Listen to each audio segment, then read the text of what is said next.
Hi friends, ಎಲ್ರಿಗೂ ನಮಸ್ಕಾರ. ಎಲ್ಲ ಹೇಗಿದ್ದೀರಾ? ಐ ಹೋಪ್ ತಾವೆಲ್ಲರೂ ಕೂಡ ತುಂಬ ಚೆನ್ನಾಗಿದ್ದೀರಾ ಅಂತ ಭಾವಿಸ್ತೀನಿ.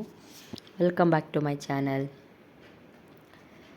ನಾನಿನ್ನು ನೈಟು ರೈಸ್ ಏನು ಮಾಡಲ್ಲ, ಸೊ ಹಾಗಾಗಿ ಮುದ್ದೆ ಮಾಡೋಣ ಅಂತ ಮುದ್ದೆಗೆ ಇಟ್ಟಿದ್ದೀನಿ. ಏನಂದರೆ ರಾತ್ರಿ ಹೊತ್ತು ಮುದ್ದೆ ತಿಂದು ಅಭ್ಯಾಸ ಆಗಿಬಿಟ್ಟು ರೈಸ್ ತಿಂದರೆ ಆಗೋದೇ ಇಲ್ಲ. ಮಾರ್ನಿಂಗು ಮತ್ತು ಈ ಮಧ್ಯಾಹ್ನ ಟೈಮಲ್ಲೆಲ್ಲ ರೈಸ್ ಐಟಮ್ ಓಕೆ ತಿನ್ಬೋದು, ಬಟ್ ನೈಟ್ ಹೊತ್ತು ಅದೇ ಕಂಟಿನ್ಯೂ ಆಗಿಬಿಟ್ರೆ ಏನಾಗುತ್ತೆ ಅಂದರೆ ಅಷ್ಟು ಸ್ಟ್ರೆಂತು ಇರಲ್ಲ ನಮಗೆ. ಬೆಸ್ಟ್ ಆಪ್ಷನ್ ಅಂದರೆ ಮುದ್ದೆನೇ ನೈಟ್ ಹೊತ್ತು. ಮಧ್ಯಾಹ್ನ ಆದರೂ ಆಯಿತು, ಊಟ ರಾತ್ರಿ ಆದರೂ ಆಯಿತು. ಏನಂದರೆ ಒನ್ ಟೈಮ್ ಆದರೂ ಮುದ್ದೆ ತಿನ್ನಬೇಕಲ್ಲ. ಇನ್ನು ಸಾಂಬಾರು ನಾನು ಆಲ್ರೆಡಿ ಮಧ್ಯಾಹ್ನನೇ ಮಾಡಿಟ್ಟಿದ್ದೆ, ನೈಟು ಅದೇ ಆಗುತ್ತೆ ಅಂದ್ಬಿಟ್ಟು ನಾನು ಮಧ್ಯಾಹ್ನ ಸಪ್ರೇಟ್ ನೈಟ್ ಸಪ್ರೇಟ್ ಆ ಥರ ಎಲ್ಲ ಮಾಡೋಕ್ಕೆ ಹೋಗಲ್ಲ. ಇನ್ನು ಕಡಲೆಕಾಳು ಮತ್ತು ಅದಕ್ಕೊಂದಷ್ಟು ತರಕಾರಿಗಳನ್ನೂ ಹಾಕಿದ್ದೆ. ಏನಂದರೆ ಚಪ್ರದ ಅವರೆಕಾಯಿ ಇತ್ತು ಮತ್ತು ಗೆಡ್ಡೆಕೋಸಿತ್ತು. ನಾನೇನಂದರೆ ಏನೇ ಒಂದು ಸಾಂಬಾರು ಮಾಡಿದ್ರು ಅಷ್ಟೇ ಸ್ವಲ್ಪ ಆದ್ರೂ ತಕ್ಕ ಮಟ್ಟಿಗೆ ಅದಕ್ಕೆ ಸ್ವಲ್ಪ ತರಕಾರಿ ಹಾಕ್ಬಿಟ್ಟು ಸಾಂಬಾರು ಮಾಡೋದು ಒಂಥರ ಅಭ್ಯಾಸ ಆಗಿಬಿಟ್ಟಿದೆ. ಅದೇನೋ ಆವತ್ತಿನ ದಿನ ತರಕಾರಿ ತಿನ್ನಲಿಲ್ಲ ಅಂದರೆ ಸಮಾಧಾನವೇ ಆಗೋಲ್ಲ. ಯಾವ ತರಕಾರಿ ಆದರೂ ಓಕೆ, ಬಟ್ ಅದಕ್ಕೆ ಯಾವುದು ಬೆಸ್ಟ್ ಕಾಂಬಿನೇಷನ್ ಅನಿಸುತ್ತೆ, ಈ ಥರ ಹಾಕಿದ್ರೆ ಚೆನ್ನಾಗಿರುತ್ತಾ ಅಂದ್ಕೊಂಬಿಟ್ಟು ಸೊ ಕಾಳೇನಾದ್ರು ನೆನೆ ಹಾಕಿದರೆ ಹುಳಿ ಸಾಂಬಾರು ಥರ ಆಗಲಿ ಅಥವಾ ಬೇರೆ ಥರ ಮಸಾಲೆದಾಗಲಿ ಯಾವುದಾದ್ರೂ ಓಕೆ, ಸ್ವಲ್ಪ ತರಕಾರಿ ಹಾಕ್ಬಿಟ್ಟು ಮಾಡಿಬಿಡ್ತೀನಿ. ಇನ್ನು ನೈಟ್ ಎಲ್ರದ್ದು ಊಟ ಕೂಡ ಇನ್ನೇನು ತಿನ್ಬೇಕು. ಇವಾಗ ಮಾಡಾಗಿದೆ, ಇನ್ನೇನು ಮುದ್ದೆಗೆ ಇಟ್ಟಿದ್ದೀನಿ. ಮಕ್ಕಳೇನಂದರೆ ಮುದ್ದೆ ತಿನ್ನಲ್ಲ, ಅವ್ರು ಸ್ವಲ್ಪ ಹಠ ಮಾಡ್ತಾರೆ, ಬಟ್ ಹಠ ಮಾಡ್ರೂ ಪರವಾಗಿಲ್ಲ ಅಂತ ಅಭ್ಯಾಸ ಮಾಡಿಸ್ತಾಯಿದ್ದೀನಿ. ಇನ್ನು ಶಿಂಕಲ್ಲೆಲ್ಲ ನೋಡಿ ಪಾತ್ರೆ ಎಲ್ಲ ನಾನು ನೈಟ್ ಹೊತ್ತು ವಾಶ್ ಮಾಡಿ ಇಟ್ಬಿಡ್ತೀನಿ. ಅದೇನೋ ಗೊತ್ತಿಲ್ಲ, ಶಿಂಕಲ್ಲೇನಾದರೂ ಪಾತ್ರೆಗಳಿದ್ದರೆ ನನಗೆ ಅದನ್ನು ವಾಶ್ ಮಾಡಿ ಎತ್ತಿಡೋ ತನಕ ಸಮಾಧಾನವೇ ಆಗೋಲ್ಲ. ನೈಟು ತೊಟ್ಟಿನಲ್ಲಿ ಅದು ಫುಲ್ ಖಾಲಿ ಇರಬೇಕು. ಇನ್ನೆಲ್ಲ ವಾಶ್ ಮಾಡಿ ನೀರು ಇಳ್ಕೊಳ್ಳಿ ಅಂದ್ಬಿಟ್ಟು ಬೇಸನ್ಗೆ ಹಾಕಿ ಇಟ್ಟಿದ್ದೀನಿ. ಆಮೇಲಿಂದ ಎಲ್ಲ ಎತ್ಕೊಂಡು ನೀಟಾಗಿ ತಟ್ಟೆ ಸ್ಟ್ಯಾಂಡಿಗೆ ಇದರಲ್ಲೆಲ್ಲ ಜೋಡಿಸಿಡಬೇಕು. ಇನ್ನು ಹಸ್ಬೆಂಡ್ ಬರೋ ಸ್ವಲ್ಪ ಲೇಟ್ ಆಗುತ್ತಲ್ಲ, ಹಾಗಾಗಿ ನಾನು ಅವ್ರಿಗೆ ಮುದ್ದೆ ಮಾಡಿದ ತಕ್ಷಣ ಹಾಟ್ ಬಾಕ್ಸ್ಗೆ ಎತ್ತಿಟ್ಬಿಟ್ಟಿರ್ತೀನಿ. ಇನ್ನು ತಿನ್ನೋ ಟೈಮಲ್ಲಿ ಪಾಪ ಅವ್ರಿಗೆ ಚೆನ್ನಾಗಿರಲ್ವಲ್ಲ, ಅದಕ್ಕೋಸ್ಕರ. ಇವತ್ತು ಏನು ಮಾಡಿದೆ ಅಂದರೆ, ನಾನು ಸಂಜೆ ಹೇಗಿದ್ರು ಅಂಗಡಿಗೆ ಹೋಗಿದ್ದೆ.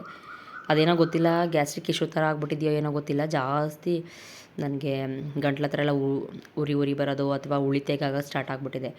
ಮೇ ಬಿ ಹಸಿರುಮೆಣ್ಸಿಕಾಯಿ ತಿಂದ್ರೇ ಸಾಕು, ಅದು ಇನ್ನೂ ಜಾಸ್ತಿ ಆಗಿಬಿಡುತ್ತೆ.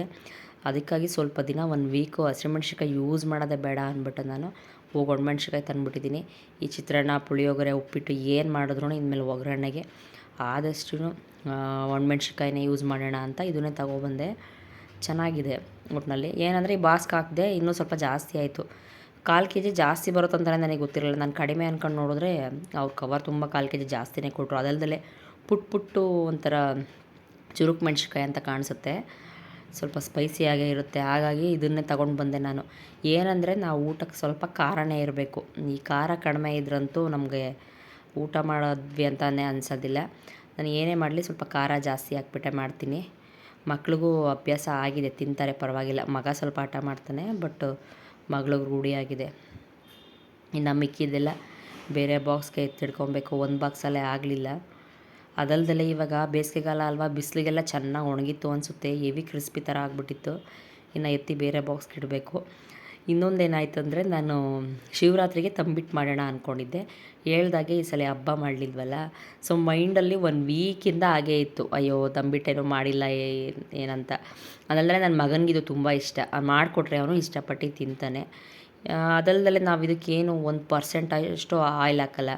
ಕಡಲೆ ಬೀಜ, ಕಡಲೆ ಮತ್ತು ಎಳ್ಳು, ಒಣ ಕೊಬ್ಬರಿ, ಬೆಲ್ಲ, ಏಲಕ್ಕಿ ಎಲ್ಲ ಹಾಕಿ ಮಾಡ್ತೀವಲ್ಲ, ಎಲ್ಲ ಆಲ್ಮೋಸ್ಟು ಹೆಲ್ದಿ ವರ್ಷನ್ನೇ.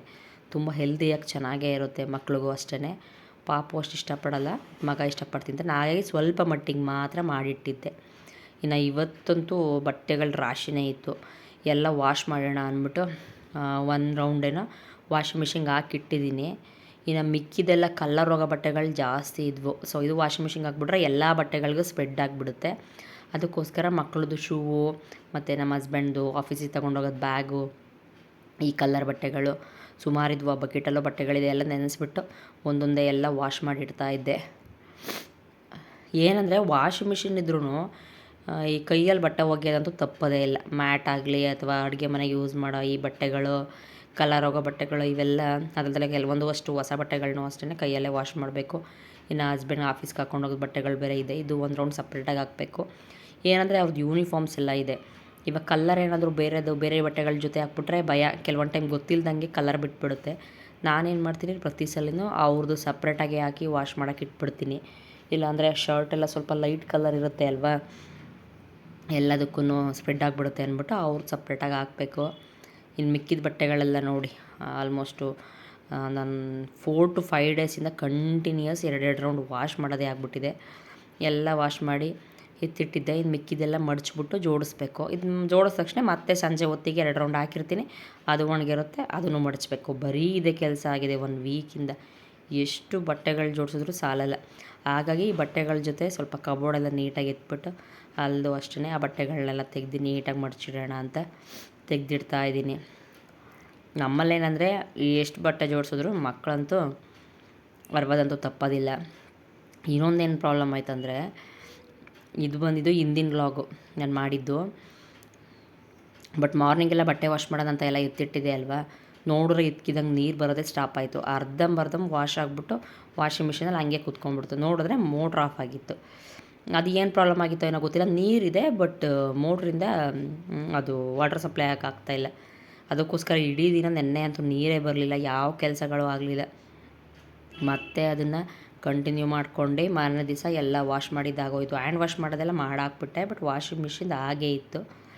ಸೊ ನೋಡಿ, ಇವತ್ತು ಮಧ್ಯಾಹ್ನ ಸ್ವಲ್ಪ ಏನೇನು ಕೆಲಸಗಳಿದ್ವು ಎಲ್ಲ ಮುಗಿಸ್ಕೊಂಡು ಊಟ ಮಾಡೋ ಹೊತ್ತಿಗೆ 3:15 ಆಗಿದೆ.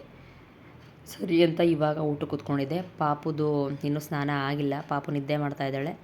ಇನ್ನು ಸ್ವಲ್ಪ ಹೊತ್ತು ಟಿ ವಿ ನೋಡೋಣ ಅಂತ, ಊಟ ಮಾಡ್ಕೊಂಡಾಗೆ ಟಿ ವಿ ನೋಡೋಣ ಅಂತ ಕೂತ್ಕೊಂಡಿದ್ದೀನಿ. ಹೀಗೆ ಕೆಲಸಗಳು ಅದಲ್ದೆಲ್ಲ ಈ ಬೇಸಿಗೆಗಾಲದಲ್ಲಂತೂ ಹೇಳೋದೇ ಬೇಡ. ಬ್ಯಾಂಗ್ಳೂರಲ್ಲಿರೋರಿಗೆಲ್ಲ ಗೊತ್ತು ಅನಿಸುತ್ತೆ, ವಾಟ್ರಿಗೆ ಅವಾಗವಾಗ ಪ್ರಾಬ್ಲಮ್ ಬರ್ತಾನೆ ಇರುತ್ತೆ. ನೀರಿದ್ದಾಗಲೇ ನಾವು ವಾಶ್ ಮಾಡ್ಕೊಬಿಡ್ಬೇಕು, ಆ ರೀತಿ ಆಗುತ್ತೆ. ಬಟ್ ನಮ್ಮ ಬಿಲ್ಡಿಂಗಲ್ಲಿ ಆ ರೀತಿ ಏನು ತೊಂದರೆ ಇಲ್ಲ, ಬಾವಿ ಕೂಡ ಇದೆ. ಹಾಗಾಗಿ ಅದ್ರ ಕಲೆಕ್ಷನ್ ಕೊಡ್ತಾರೆ, ಸರಿ ಹೋಗ್ಬಿಡುತ್ತೆ. ಇಲ್ಲ ಅಂದಿದ್ರೆ ನಮಗೂ ತುಂಬ ಹಿಂಸೆ ಅನಿಸೋದು. ಬಟ್ ಮೋಟ್ರ್ ರಿಪೇರಿಯಿಂದನೇ ಇವತ್ತು ದಿವಸ ಆ ರೀತಿ ಆಯಿತು. ಇನ್ನು ನೋಡಿ, ನಮ್ಮ ಮನೆ ಹಿಂದೆ ಒಂದು ಮಾವಿನಕಾಯಿ ಮರ ಇದೆ. ಇದು ಆಲ್ಮೋಸ್ಟ್ 2 ಮಂತ್ಸಿಂದ ಮಾವಿನಕಾಯಿ ಬಿಡ್ತಾಯಿದೆ. ಈಗ ಯೂಶ್ವಲಿ ಏನಾಗುತ್ತೆ ಅಂದರೆ, ಇವಾಗ ನಮ್ಮ ಹಸ್ಬೆಂಡ್ ಊರು ಬಂದು ಶ್ರೀನಿವಾಸಪುರದ ಹತ್ರ ಅಲ್ವಾ, ಸೊ ಅಲ್ಲೆಲ್ಲ ಮಾವಿನಕಾಯಿ ಸೀಸನ್ ಸ್ಟಾರ್ಟ್ ಆಗೋದು ಆಲ್ಮೋಸ್ಟು ಏಪ್ರಿಲ್ ಮೇಲೆ. ಈ ಮೇ ಜೂನ್ಗೆ ಕಾಯಿಗಳು ಸ್ಟಾರ್ಟ್ ಆಗುತ್ತೆ. ಬಟ್ ಇಲ್ಲಿನ ಮರ ನೋಡಿದ್ರೆ ನನಗೆ ಆಶ್ಚರ್ಯ, ಈ ಜನವರಿಯಿಂದನೇ ಸಣ್ಣ ಸಣ್ಣ ಚಿಗುರುಗಳೆಲ್ಲ ಬಂದು ಮಾವಿನಕಾಯಿ ಬಂದಿತ್ತು. ನಿಮಗೆ ಕಾಣಿಸುತ್ತೆ ಅನಿಸುತ್ತೆ, ಪ್ರತಿ ಸಲ ಅದು ನೋಡಿದಾಗ ಏನೋ ಒಂಥರ ತಿನ್ನಬೇಕು ಅನಿಸುತ್ತೆ. ಬಟ್ ವೆಯ್ಟ್ ಮಾಡ್ತಾಯಿದ್ದೀನಿ ಯಾವಾಗ ಊರಲ್ಲಿ ಮಾವಿನಕಾಯಿ ಸೀಸನ್ ಎಲ್ಲ ಬರುತ್ತೆ ಅಂತ. ನಮಗಂತೂ ಈ ಮಾವಿನಕಾಯಿ ಸೀಸನ್ ಬಂತು ಅಂದರೆ ಮುಗೀತು, ಡೈಲಿ ಮಾವಿನ ಹಣ್ಣು ಮಾವಿನಕಾಯಿ ಎಲ್ಲ ತಿನ್ನೋದೇ ಆಗಿಬಿಡುತ್ತೆ. ಇನ್ನೇನು ನೆಕ್ಸ್ಟ್ ಮಂತು ಊರಿಗೆ ಹೋಗೋ ಪ್ಲ್ಯಾನ್ ಇದೆ. ನೋಡಬೇಕು ಏನಾದರೂ ಅಲ್ಲಿ ಬಿಟ್ಟಿದೆಯೋ ಇಲ್ವೋ, ಮೇ ಬಿ ಈಗ ಚಿಗುರು ಬರ್ತದೆ ಅಂತ ಕಾಣಿಸುತ್ತೆ. ಊರಿಗೆ ಬೇರೆ ಹೋಗಿ 2 ಮಂತ್ಸ್ ಆಗಿದೆ. ಹೋದಾಗ ನೋಡ್ಬೇಕು ಯಾವ ರೀತಿ ಇರುತ್ತೆ ಅಂತ. ಬಟ್ ಅಲ್ಲಂತೂ ಕಂಪ್ಲೀಟ್ ನಮ್ಮ ಊರಿಗೆ ಹೋಗೋ ತನಕ ಬರೀ ಮಾವಿನ ತೋಪುಗಳೇ ಜಾಸ್ತಿ ಇರುತ್ತೆ. ಅಲ್ಲಂತೂ ಮಾವಿನಕಾಯಿ ಮಾವಿನ ಹಣ್ಣಿಗೆ ಬರನೇ ಇರಲ್ಲ. ಅಲ್ಲಿ ತುಂಬ ಚೆನ್ನಾಗಿರುತ್ತೆ ಈಗಿನ ಟೈಮಲ್ಲಂತೂ ನಮ್ಮ ಊರಲ್ಲಿ ಆ ಥರ ಒಂಥರ ಆ ವ್ಯೂ ನೋಡೋದಕ್ಕೇ. ಸೊ ಇವತ್ತಿನ ವ್ಲಾಗ್ ಈ ರೀತಿ ಇತ್ತು. ಐ ಹೋಪ್ ತಮ್ಮೆಲ್ರಿಗೂ ಈ ವ್ಲಾಗ್ ಇಷ್ಟ ಆಗಿದೆ ಅಂತ ಭಾವಿಸ್ತೀನಿ. Thank you for watching.